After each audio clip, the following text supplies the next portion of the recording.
we played well tonight, and I feel bad for Coach Henson and the Salukis, because going into this game, you lose two guys on the day of the game, not prepared for that, and two pretty good players. So it really wasn't very indicative of how well that team had been playing. But we played really well. Not to take anything away from us, we made a lot of shots. We defended really well, and they just didn't seem to have a rhythm offensively. So we were able to defend the three-point line very well. Greg, it seems like this team has played longer or better earlier in the second half. Kind of it's extending out its focus and its concentration these last three games. Would you agree with that? Yes, I would.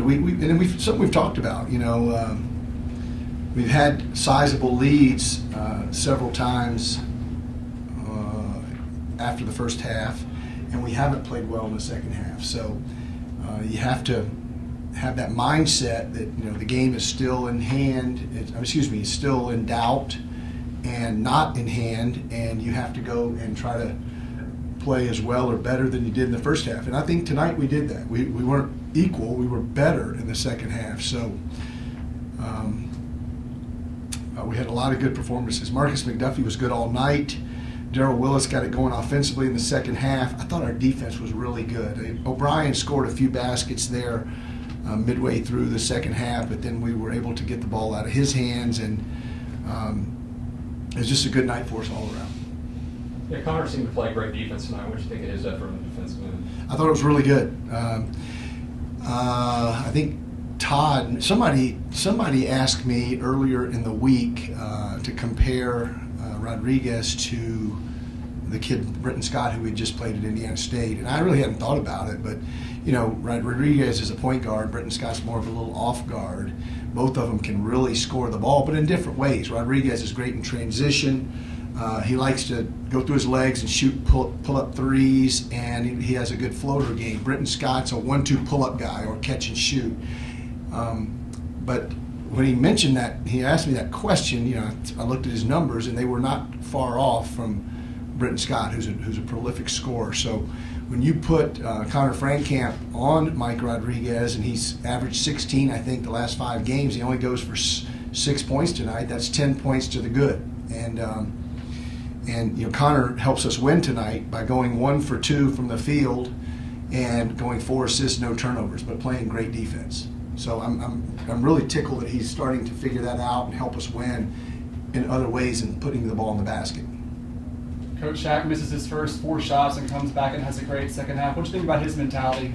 Well, he was able to right the ship, and it's something we've talked about. A mature team, a mature individual, when things aren't going well for him, can figure it out and right the ship. And we've had a hard time with that this year with individuals and a collective group.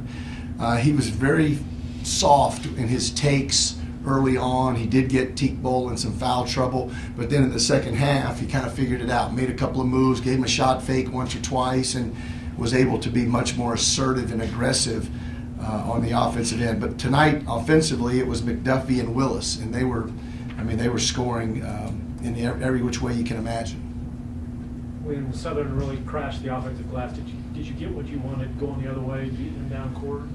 Well, yeah, they're so good at doing that. Last year they popped us really well. I think they out-rebounded us by 17, and you think our team heard about that the last couple of days? It was really a bone of contention for me. There was a couple of times tonight, if guys just blatantly missed checkouts, I took them out. I wasn't going to watch it a second time, and they would get another opportunity, but it wasn't going to be right then. And because we stressed that, and tonight we're plus 20 on the glass, but that is a little bit feast or famine, because when you go as hard as they go and as hard as we go, sometimes the other team can get some runouts if they secure the defensive rebound, have a good outlet, and have guys running and sprinting in the lanes and get a rim runner and whatnot. So tonight it was our time. Hey, Greg, depth is a luxury, but is there anything that's been particularly difficult about managing a roster this deep and working with so many guys? Not really, because once again, we're blessed with team first guys, and they know that they're going to play, and then they're going to sit for a while, and then they're going to play again. And when they're sitting, they're cheering for the guys that play in their position. It's amazing. It's really good to watch. It's fun. We're trying to win, and you know, we tell them if you play 100% and play well, you're going to stay in. But then once you get to your point of conditioning and you're no longer able to go 100% in all three phases of the game, offense, defense, and transition, then that guy that's sitting over there that plays your spot, there's not a whole lot of difference between you and him. So if he can give 100% and you can only give 95, probably better serve going with him. And it's worked pretty well. They bought into it, and you know, to the victor go the spoils. If you win, everybody gets a chance to do special things, and hopefully that's what we can do. But we've still got some things we've got to work on. We've still got to get better as a basketball team, but tonight was a good performance. Is this the Connor Frankamp we're going to see for the duration of his career? Guy that, like you just said, he takes 2 shots, yet passes the ball, sees the floor, defends. Admittedly, not maybe the player we expected to see, but is that the new Connor Frankamp? I don't know that that's necessarily the new Connor Frankamp. It's not something that we designed, that we only want him taking 2 shots. It's just the way the game played out. But he was on a team tonight. I like this narrative better. He was on a team tonight where he played great defense. His team won by 42, and he had 4 assists, no turnovers as a guard. And he's helping us win. He's getting an opportunity to be out there. He's a core guy, and I know, you know, guys that followed his high school career and would love to see him be a prolific scorer, and I wouldn't mind that either. I'd love that too. And maybe that'll come at some point. And it'll probably be fits and starts, though. It probably won't be every single game that we're relying on him to score to win. That's not the way we do it. But I do like the fact that he's a big part of our success, and he's a starting guard on a team that's, 18-4 now, and 8-1 in the league, and hopefully we're battling for some postseason play.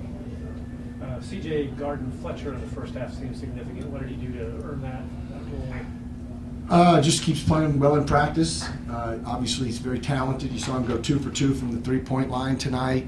Last game, it was getting to the rim. He's the most athletic kid on our team, inch for inch, pound for pound, and ultimately will be a very, very, very fine player. It's just a matter of him wedging him in somehow into the rotation.